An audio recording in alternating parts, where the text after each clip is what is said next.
Hello, welcome back. Today's video is going to be a little bit different. I'm going to be doing an iPad unboxing. I got it's not new, the iPad 3rd generation 11 inches with the Apple Pencil. I did not get the keyboard with it. I thought I would still do an unboxing because I know people are still interested in the Pro over the Air. So I thought I would go through a little bit of the logistics before I got into unboxing and also customization, which I'm going to go through. So originally I planned to get the Air because of a lot of reasons. One, it's a lot cheaper supposedly. It's lighter and there's a lot of color options as well, which is really fun. But the issue with the Air is that there were only 2 GB options.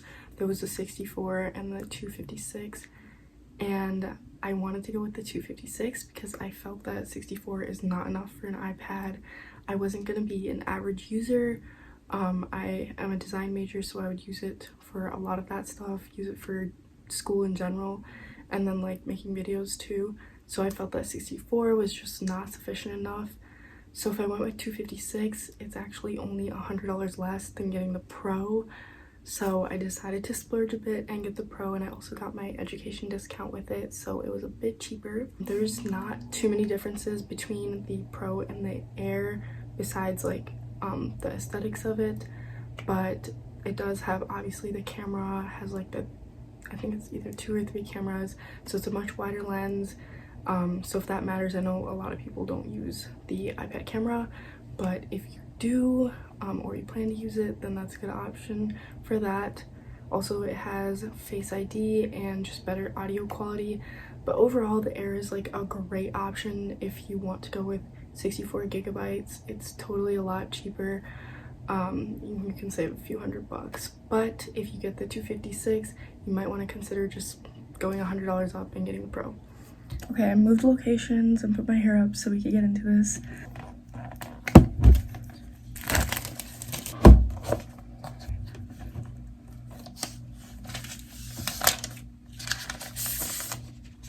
Here's what it looks like.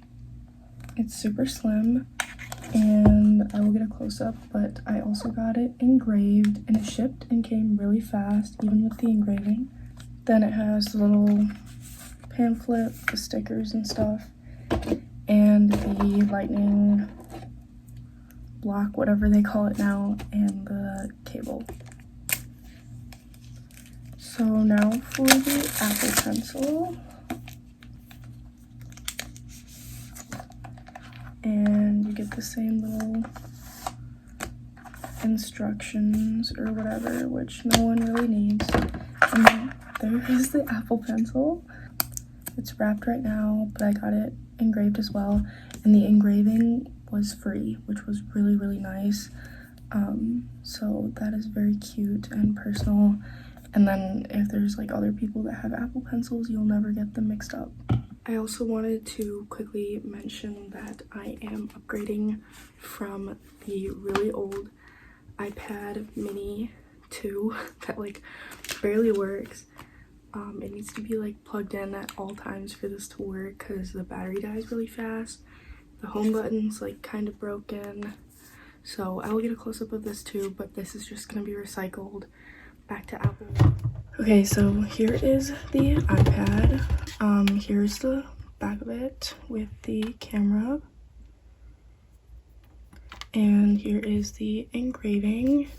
Again, this is the 11-inch, and in comparison to my hand, so I think it's a really good size. The other option I think is the 12.9-inch. So I'm turning it on, and it's super cute. It says hello. Okay, choose the language.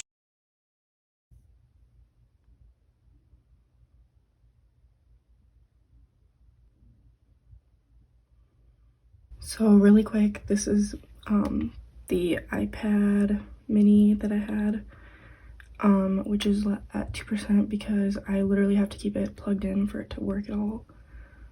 And then the interface, I don't know why every time I go on it, I'm assuming it's because of storage. I think I only have like 8 GB on here that all my apps say waiting. So yeah, as you can see, I desperately needed an upgrade from this. Also, like, opening any apps is pretty slow. It takes a while to like get things open.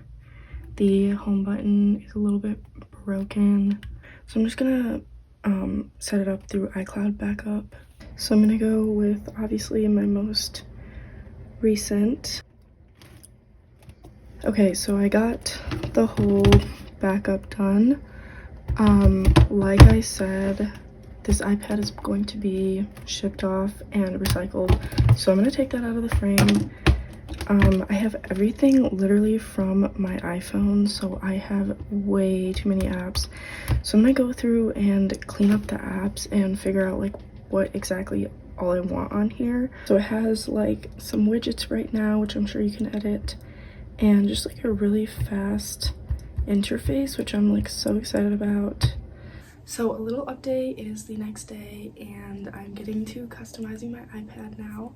I went ahead and deleted all the apps that I thought I wouldn't need. I don't know exactly what I'm going to be using on the iPad, but my intentions are to use it for school and then like entertainment because it's a big screen. But I figured I wouldn't need apps like Uber and Target and stuff. So the first thing I'm going to do is probably go on Pinterest and find a wallpaper.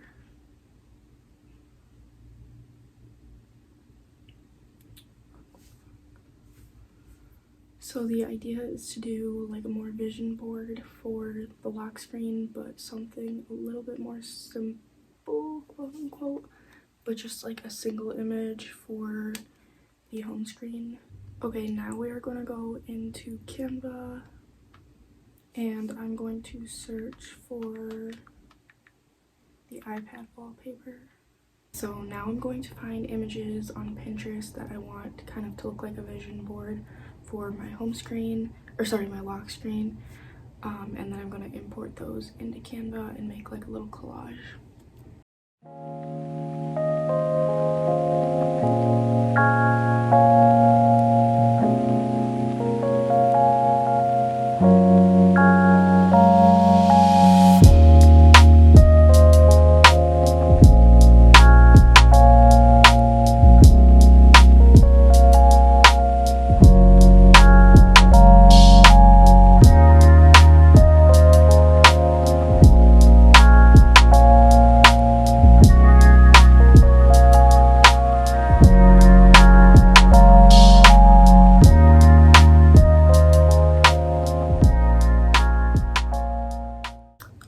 Look how cute that looks. Okay, the next thing I'm gonna do is get some widgets in here.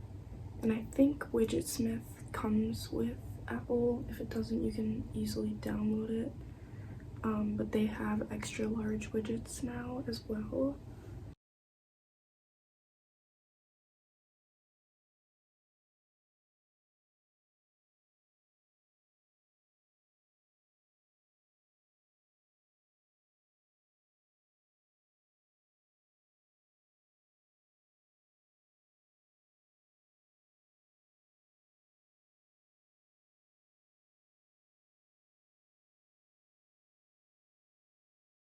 Now I'm gonna go in and make shortcuts for all of my apps so they look better. For this next part, you're going to open the Shortcuts app and then press the plus button and then name it something for whatever app you're making right now. After that, you're going to go to the search bar on the right, search up open, and then you'll see something that pops up that says open app, and you're going to press on the app and then press whatever app you're making the shortcut for, and then add to home screen, and then you'll be prompted to make a name for it that shows up on your home screen, as well as add a photo to the icon, and then that's when you can add whatever cute picture that you chose from Pinterest. After you return back to your home screen, you're going to want to go to the original app that you had. For example, for me it was Libby, and do edit home screen, and then instead of deleting the app, just say remove from home screen.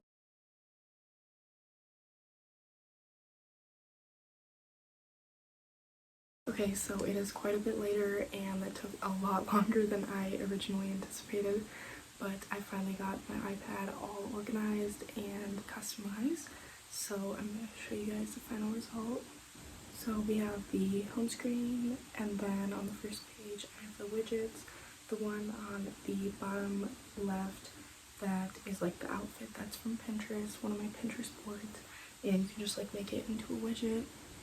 And then on the next page we have a picture of me and my friends, and then the other ones I just chose on Pinterest. And I went ahead and did like a bunch of apps with the little shortcut method. And then the last page just has a folder of like all the extra apps, because I felt like it was unnecessary to make a whole nother page of like widgets and apps, but obviously you can keep doing it for all your other apps. But I kind of just wanted 2 pages and then the rest of them in folders to keep it organized and not be like over the top with it. So that is going to be it for this video. I hope you enjoyed, and I will see you next time. Bye.